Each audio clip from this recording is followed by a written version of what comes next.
Cinema fame ఓట్లు పడడానికి పనికొస్తుందా? అంటే సినిమా నటులు అరే వీళ్ళని చూసి ఓట్లు వేస్తాము అని అనుకుంటారా ప్రజలు? అట్లా అనిపిస్తుందా మీకు? ఎన్టీ రామారావు గారు గెలవలేదా? జయలలిత గారు గెలవలేదా?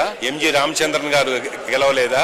మరి చిరంజీవి గారు కూడా తక్కువ సమయంలోనే పార్టీ స్థాపించి మంచి సీట్లు గెలుచుకున్నారు కదా చిరంజీవి గారు.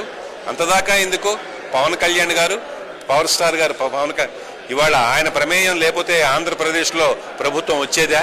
ఆంధ్రప్రదేశ్లో కూటమి ప్రభుత్వం మరి పవన్ కళ్యాణ్ గారి పాత్ర ఎంతుంది?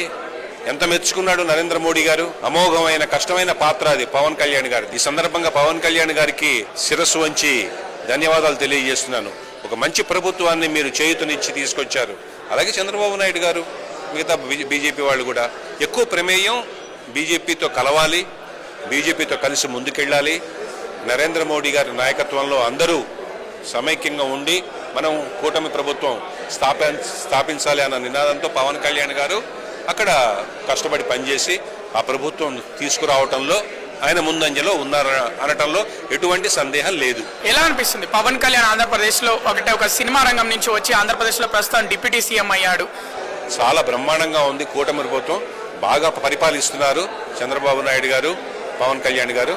డెఫినెట్గా అన్ని సంక్షేమ పథకాలు అన్నీ అందుతున్నాయి. అక్కడ సుభిక్షంగా ఉంది ఆంధ్రప్రదేశ్.